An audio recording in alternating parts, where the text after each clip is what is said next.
الحمد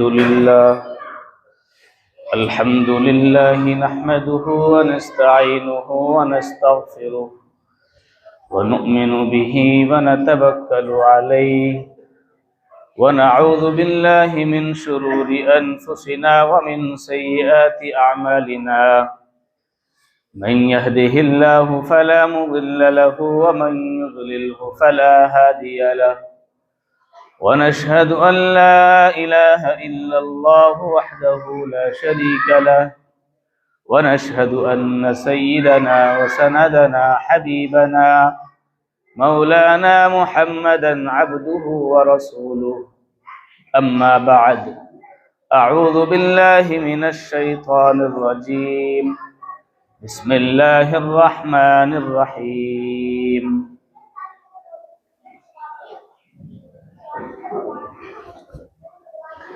يا أيها الذين آمنوا كتب عليكم الصيام كما كتب على الذين من قبلكم لعلكم تتقون وقال النبي صلى الله تعالى عليه وسلم من صام رمضان إيمانا واحتسابا غفر له ما تقدم من ذنبه ومن قام رمضان إيمانا واحتسابا غفر له ما تقدم من ذنبه صدق الله العظيم وصدق رسوله النبي الكريم ونحن على ذلك لمن الشاهدين والشاكرين والحمد لله رب العالمين۔ درود شریف پڑھیے۔ اللہم صلی وسلم وبارک علی سیدنا مولانا محمد وعلی آل سیدنا مولانا محمد وبارک وسلم۔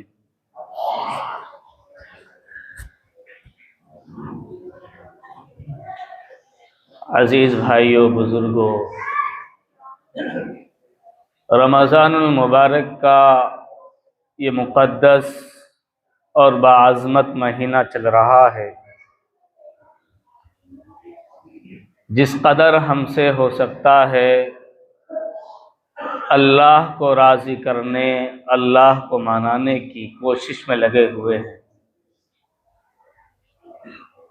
روزہ رکھتے ہیں، تراویح کی نماز کا اہتمام کرتے ہیں، اور جتنا ہو رہا ہے گناہ سے بچنے کی کوشش کرتے ہیں۔ لیکن آج ہمیں جس بات پر غور کرنا ہے وہ ایک اہم مسئلہ ہے اور بہت اہم بات ہے۔ رمضان کی فضیلتیں کیا ہے، اس کی خصوصیات کیا ہے، گزشتہ جمعے میں احادیث کی روشنی میں، قرآنی آیات کی روشنی میں نے آپ کے سامنے رکھی تھی۔ لیکن ہمیں غور اس بات پہ کرنا ہے کہ ہر سال رمضان آتا ہے، ہر سال ہم روزے رکھتے ہیں، تراویح کا اہتمام کرتے ہیں، اور جو کچھ رمضان میں کیا جاتا ہے وہ سارے کام ہم کرتے ہیں۔ ان تمام کام کے کرنے کے بعد بھی ہماری زندگی میں تبدیلی کیوں نہیں آتی؟ ہمیں اس بات کو سوچنا ہے۔ مسجدیں رمضان بھر میں فل ہوتی ہے، رمضان سے پہلے مہینے میں اور رمضان کے بعد والے مہینے میں مسجدیں پھر خالی ہو جاتی ہیں، وہی ایک صف دو صف لوگ رہ جاتے ہیں۔ تو رمضان کا جو مہینہ ہے اور تقوی کا، روزے کا جو مقصد ہے، زندگی میں تبدیلی پیدا کرنا، حالات میں تبدیلی لانا، وہ کیوں نہیں ہو رہا ہے؟ اس کی چند بنیادی وجوہات ہیں۔ نمبر 1، ہم روزے کے مقصد سے لاپرواہ ہیں۔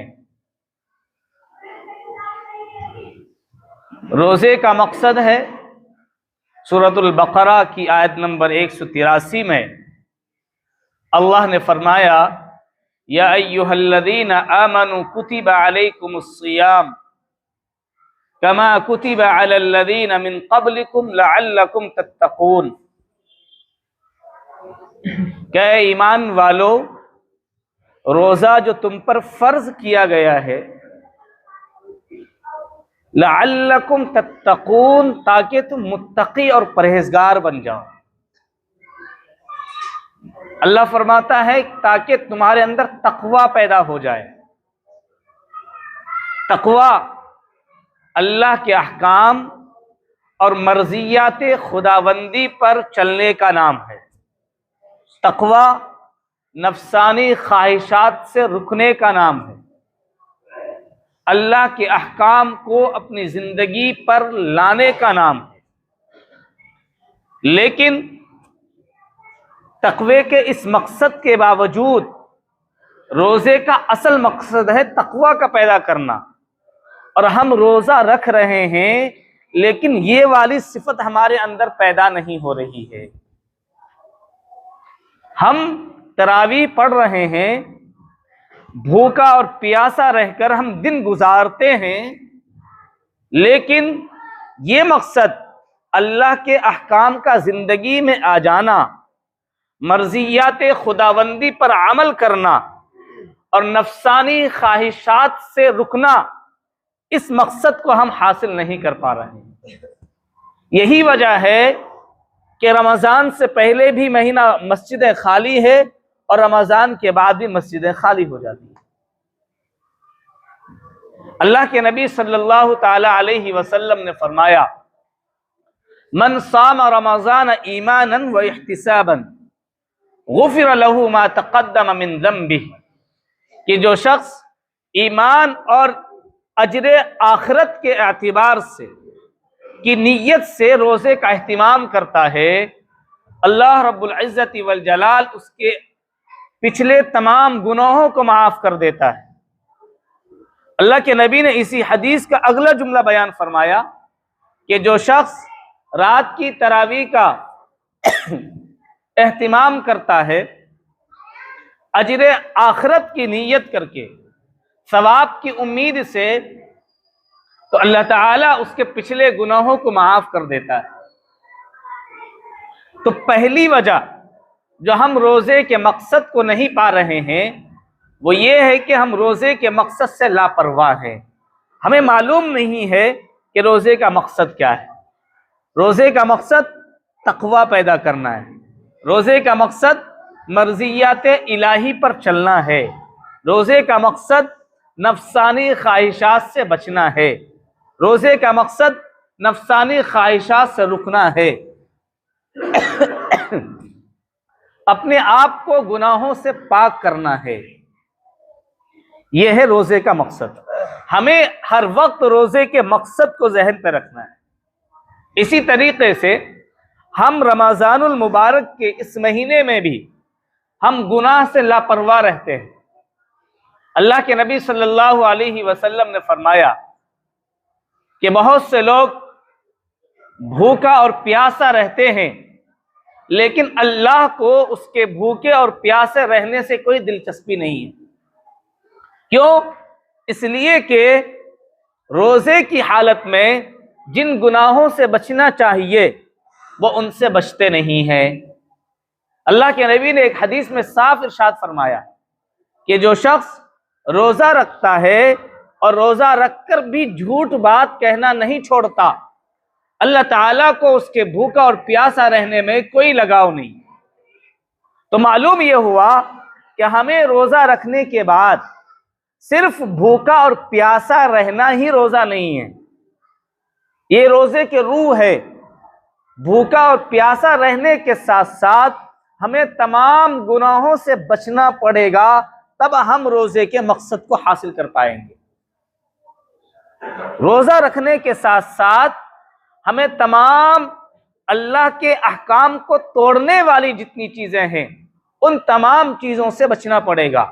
مثلا زبان کا گناہ ہے، آنکھ کا گناہ ہے، ہاتھ کا گناہ ہے، کان کا گناہ ہے، یہ تمام وہ گناہ ہیں جس سے ہم غافل رہتے ہیں۔ آدمی روزہ رکھتا ہے پھر بھی جھوٹ بولتا ہے، آدمی روزہ رکھتا ہے پھر بھی فحش باتیں کرتا ہے، آدمی روزہ رکھتا ہے پھر بھی گالی گلوچ کر رہا ہے، آدمی روزہ رکھ کر بھی غلط چیزوں کو سن رہا ہے، آدمی روزہ رکھ کر بھی غلط چیزوں کو دیکھ رہا ہے۔ تو پھر اب اس بھوکے اور پیاسے رہنے سے کوئی فائدہ نہیں۔ اللہ کو ایسے بھوکے اور پیاسے رہنے کی ضرورت نہیں ہے۔ اللہ کے نبی نے فرمایا کہ ہاتھ کا بھی روزہ ہوتا ہے، رمضان میں ہاتھ کا روزہ ہے، لہذا غلط چیزوں کو پکڑنے سے بچنا یہ ہاتھ کا روزہ ہے، غلط چیزوں کی طرف چل کر جانا یہ پیر کا روزہ ہے، اس سے بچنا۔ اسی طریقے سے ہماری نظروں سے ہم کسی غلط چیز کو نہ دیکھیں، غلط چیز کا نہ دیکھنا یہ آنکھ کا روزہ ہے، غلط چیز کا نہ سننا یہ کان کا روزہ ہے، غلط چیز کو زبان پر نہ لانا یہ زبان کا روزہ ہے۔ اللہ کے نبی نے فرمایا الصوم جنہ، کہ روزہ ڈھال ہے، یعنی روزہ ڈھال اس لیے ہے جس طریقے سے جنگ کے میدان میں ایک مجاہد ڈھال کے ذریعے اپنی حفاظت کرتا ہے، روزے دار اسی طریقے سے روزے کے ذریعے اپنے آپ کو جہنم سے محفوظ کر لیتا ہے، اپنے آپ کو جہنم سے بچاتا ہے۔ محدثین نے دوسری جگہ اس حدیث کی تشریح بیان فرمائی کہ روزے دار اس روزے کے ذریعے اپنے ہاتھ کی حفاظت کرتا ہے، اپنی آنکھ کی حفاظت کرتا ہے، اپنی زبان کی حفاظت کرتا ہے، اپنے کان کی حفاظت کرتا ہے، یعنی جن چیزوں سے گناہ صادر ہو سکتے ہیں ان تمام چیزوں سے اس روزے کے ذریعے وہ انسان بچ جاتا ہے، غلط چیزوں کو نہیں سنتا، غلط باتیں نہیں بولتا، غلط چیزوں کی طرف نہیں جاتا، غلط چیزوں کو نہیں چھوتا۔ آج کل ہمارے نوجوانوں میں اور ہمارے اندر روزے کا ہم نے صرف اتنا سمجھ لیا ہے کہ ہم صبح سحری کھا لیں اور افطاری کر لیں، پھر یہی ہمارا روزہ ہے، اور دن بھر میں کیا کرتے ہیں؟ بہت سے لوگ سوشل میڈیا میں اپنا وقت بتاتے ہیں، کوئی ٹی وی وقت نہیں گزر رہا ہے، کوئی ٹی وی دیکھنے میں اپنا وقت گزار رہا ہے، کسی کا وقت نہیں گزر رہا ہے، کوئی سیریل دیکھنے میں وقت لگا رہا ہے، وہ بہت سارے قسم کے ڈرامے جو آ رہے ہیں ان ڈراموں کو دیکھنے میں وقت گزار رہا ہے، اور یہ کہتا ہے یار کسی طریقے سے وقت بیتنا چاہیے، کسی طریقے سے وقت گزرنا چاہیے۔ میرے بھائی یاد رکھیے یہ آپ کی حرکت اور آپ کا یہ عمل شریعت کے خلاف ہے، یہ روزے کے تقاضے کے خلاف ہے۔ اسی طریقے سے بہت سے لوگ اپنے دوستوں کے ساتھ بیٹھ جاتے ہیں، وقت نہیں گزر رہا، مسجد میں نماز پڑھ لی اور روزہ رکھ لیا، اور وقت نہیں گزر رہا ہے، دو چار جگہ لوگوں کو دوستوں کو گھروں پہ بلا لیا یا خود چلے گئے اور وہاں جا کر گپے شروع کر دی۔ میرے بھائی یہ روزے کے تقاضے کے خلاف ہے۔ روزے میں ہم اللہ کی جتنی عبادت ہم سے ہو سکتی ہے ہم ان عبادتوں کو کریں، روزے میں ہم روزہ رکھ کر ہم سے صرف فرائض نہیں سارے نوافل کا اہتمام کریں، قرآن کی تلاوت کا اہتمام کریں، یہ روزے کے کرنے کے کام ہیں۔ تو روزے میں ہمیں ان تمام گناہوں سے بچنا ہے، چونکہ کل قیامت کے دن ہمارے یہ ہاتھ، ہمارے یہ پیر اور ہمارے جسم کے اعضاء اللہ کے سامنے گواہی دیں گے۔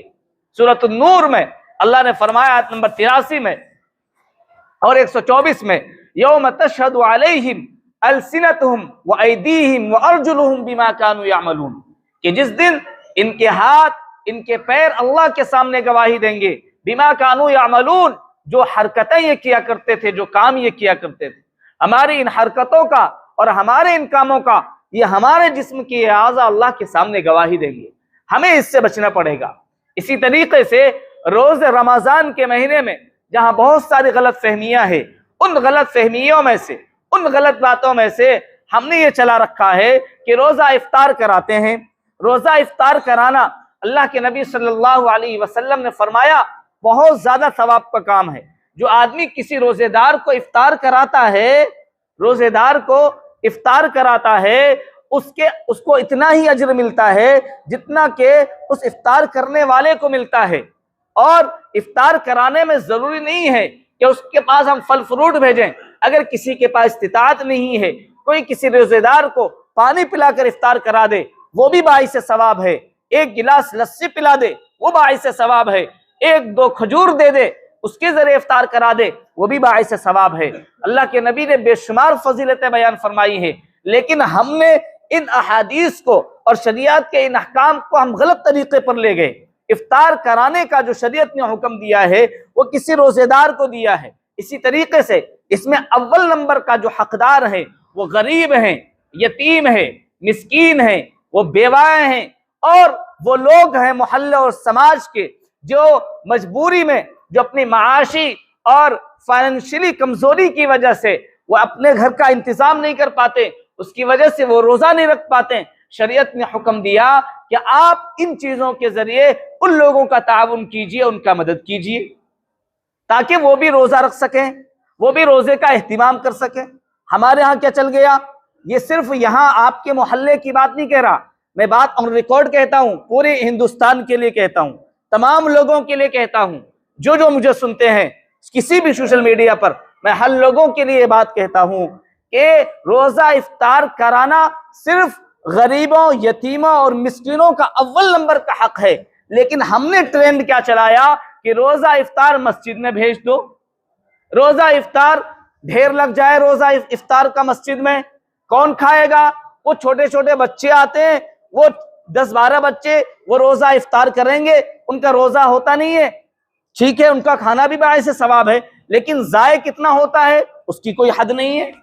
آپ آ کر دیکھ لیجئے کسی دن کتنے افطار ضائع کرتے ہیں بچے، پیروں میں رونتے ہیں، اس دانے کی ناقدری ہو رہی ہے۔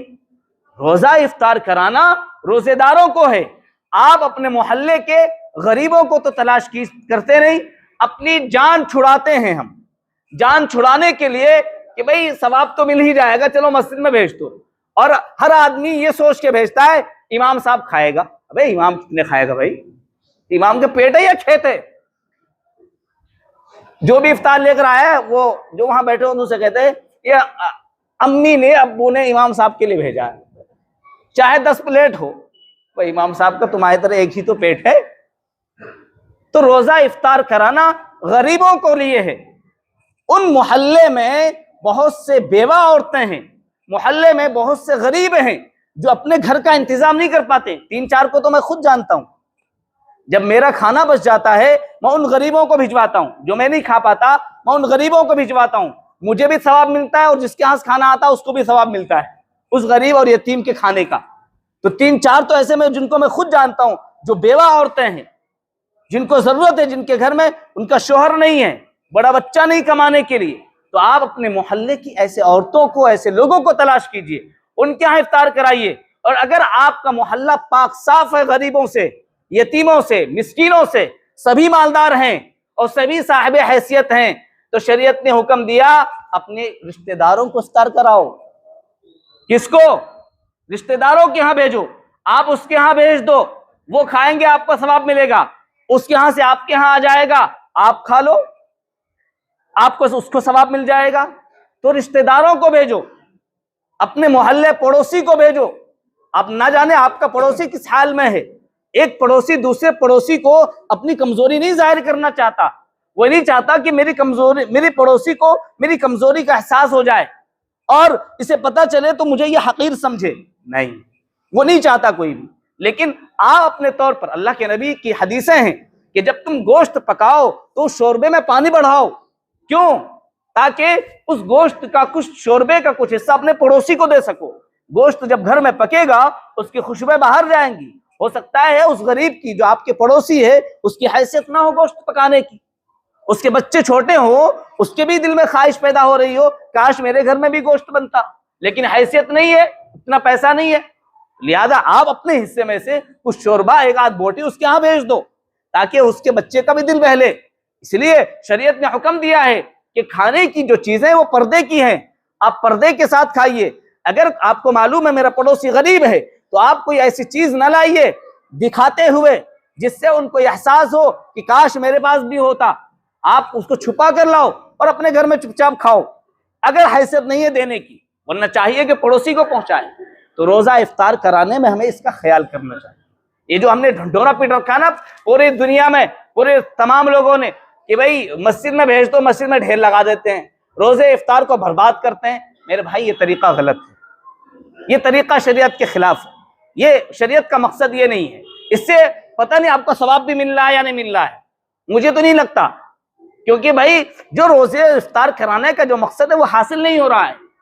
اسی طریقے سے اور بہت ساری غلط فہمیاں ہیں ہمارے سماج میں، اس لیے میرے بھائیوں ہم روزہ کر رکھتے ہیں، روزہ رکھنے میں ان تمام ہمیں برائیوں سے بچنا ہے، ہمیں اپنی آنکھ سے بھی روزہ رکھنا ہے کہ غلط چیزوں کو نہیں دیکھنا، اپنی زبان سے بھی روزہ رکھنا ہے کہ ہم غلط چیزوں کو نہیں بولنا، ہم اپنے کان سے بھی روزہ رکھنا ہے کہ غلط چیزوں کو نہیں سننا، اپنے ہاتھ کا بھی روزہ رکھنا ہے، غلط چیزوں کو نہیں پکڑنا، کسی پر غلط ہاتھ نہ اٹھانا، اپنے پیر سے بھی روزہ رکھنا ہے کہ ہمارے پیر اور یہ ہمارے قدم کسی غلط چیزوں کی طرف نہ جائے۔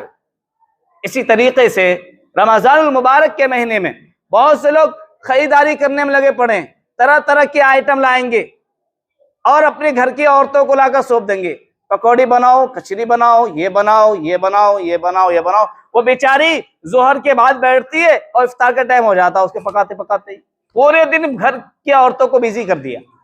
روزے کا مقصد عبادت ہے، روزے کا مقصد اطاعت ہے، روزے کا مقصد کھانا نہیں ہے۔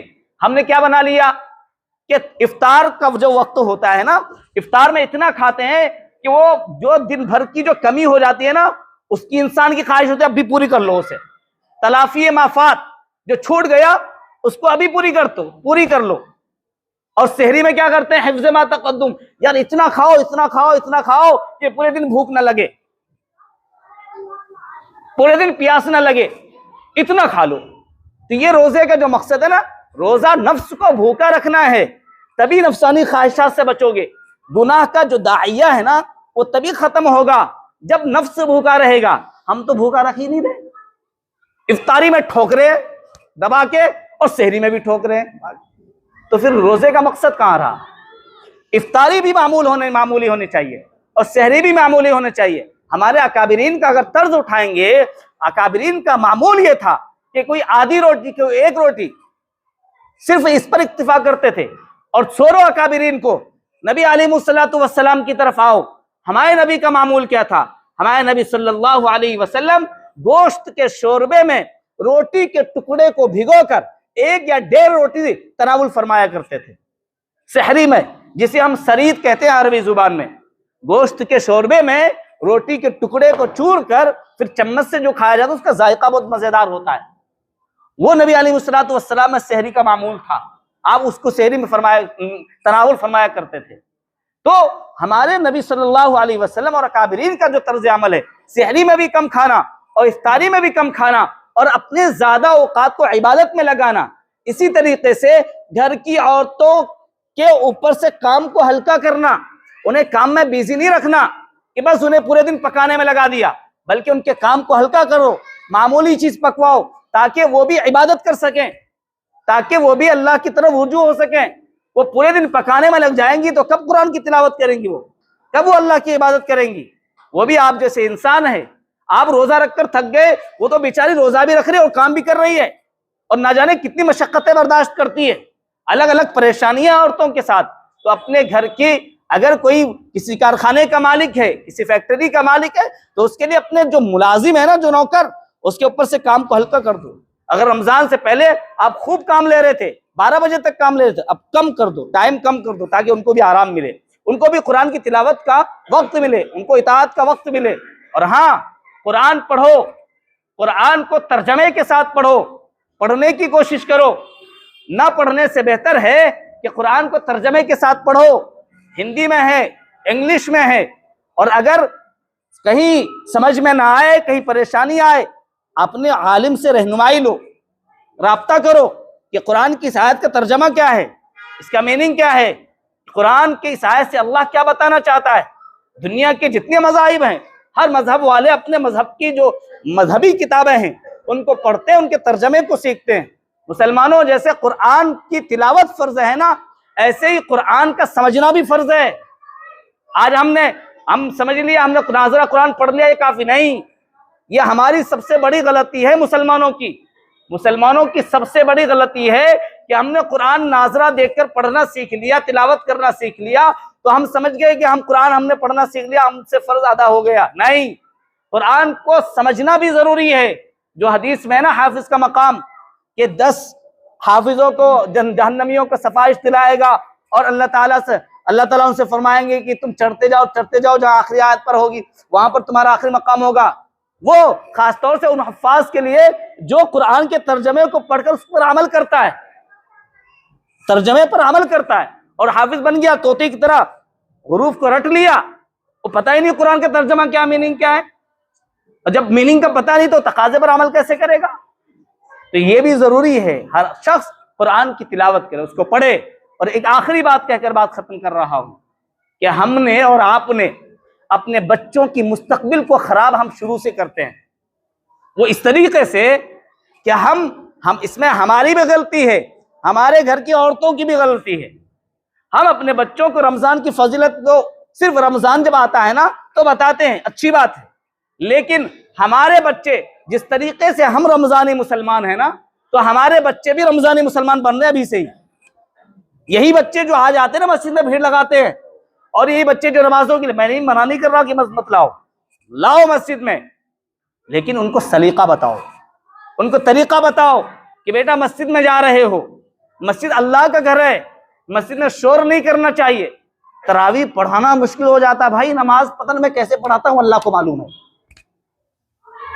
میں ذہن کو لاتا ہوں نماز کی طرف، اور کوئی بچہ زور سے بول دیتا ہے، بھائی میں بھی تو انسان ہوں، فرشتہ تو نہیں ہوں نا، میں آسمان سے اتر کے تو نہیں آیا ہوں، ماں کی پیٹ سے باہر ہو آیا ہوں جیسے آپ سب ہے.